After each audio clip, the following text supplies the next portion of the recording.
اللہ رب العزت نے قرآن پاک میں مسلمان کو یہ کہا ہے کہ جب بھی اسے اللہ کی مدد کی ضرورت ہو تو اس کے لیے وہ دو کام کرے، ایک وہ نماز پڑھتا رہے اور دوسرا صبر کرے، تو اللہ کو وہ اپنے آگے پائے گا۔ اللہ اس کے بن مانگے اس کی ساری حاجات پوری کرے گا، اللہ اس کی حفاظت کرے گا اور اللہ اس کے لیے کافی ہو جائے گا۔ اور جس کے لیے اللہ کافی ہو جائے اس کا کوئی بھی نقصان نہیں ہوتا، فائدہ ہی فائدہ ہوتا ہے۔ تو آپ اپنی زندگی میں ایک دفعہ ایک عمل ضرور کریں، چاہے پوری زندگی میں کریں، ہفتے میں ایک دفعہ کریں، مہینے میں کریں، سال میں کریں۔ جب بھی آپ کسی بڑی مشکل میں مبتلا ہو جائیں اور آپ کو کوئی حل نظر نہ آئے، آپ کے اوپر قرض چڑھ جائے، بچے بچیوں کا مسئلہ ہو جائے، اولاد نافرمان ہو جائے، مقدمے بن جائیں، کاروبار میں نقصان ہو جائے، مقروض ہو جائیں، کوئی بھی ایسی حاجت، کوئی بھی ایسی مشکل جس سے نکلنے کا کوئی راستہ نظر نہ آئے، تو اس وقت آپ 4 رکعت نماز نفل اس نیت سے پڑھیں، صلاۃ الحاجت، اے اللہ میری حاجت ہے، اور ایک ہی نیت میں 3 نیتیں کر لیں کہ صلاۃ التوبہ بھی،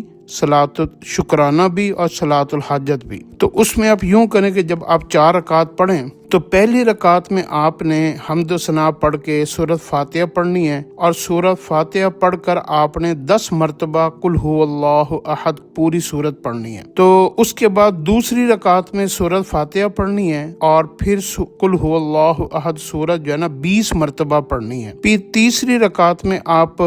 2 رکعتوں کے بعد آپ تحیات میں بیٹھیں گے اور اشہد ان لا الہ الا اللہ کے بعد کھڑے ہوں گے۔ پھر تیسری رکعت میں آپ سورۃ فاتحہ پڑھیں گے اور اس کے بعد قل ھو اللہ احد جو ہے نا آپ 30 مرتبہ پڑھیں گے۔ چوتھی رکعت میں آپ سورۃ فاتحہ کے بعد قل ھو اللہ احد 40 مرتبہ پڑھیں گے۔ پھر جب آپ سلام پھیریں گے تو پھر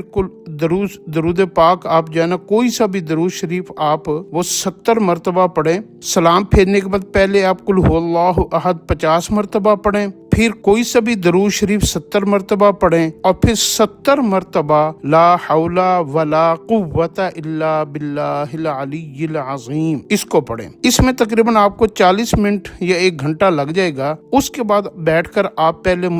جو ہے نا وہ اپنے والدین کے لیے دعا کریں، امت مسلمہ کے لیے دعا کریں، پھر اپنی آخرت مانگیں، جہنم سے پناہ مانگیں، جنت کا سوال کریں اور گناہوں کے اوپر بخشش مانگیں۔ پھر آپ قرآن پاک کی کوئی دعائیں آتی ہیں تو وہ پڑھیں، حدیث کی کوئی دعائیں آتی ہیں تو وہ پڑھیں، اور اس کے بعد آپ اپنی دنیا کی جس حاجت میں، مشکل میں، پریشانی میں مبتلا ہیں وہ اللہ سے مانگیں، تو آپ دیکھیں گے آپ کی آنکھوں کے سامنے وہ سارے مسئلے حل ہو جائیں گے۔ یہ عمل حضرت علی رضی اللہ عنہ سے منقول ہے۔ حضرت علی رضی اللہ عنہ اس عمل کو کیا کرتے تھے، تو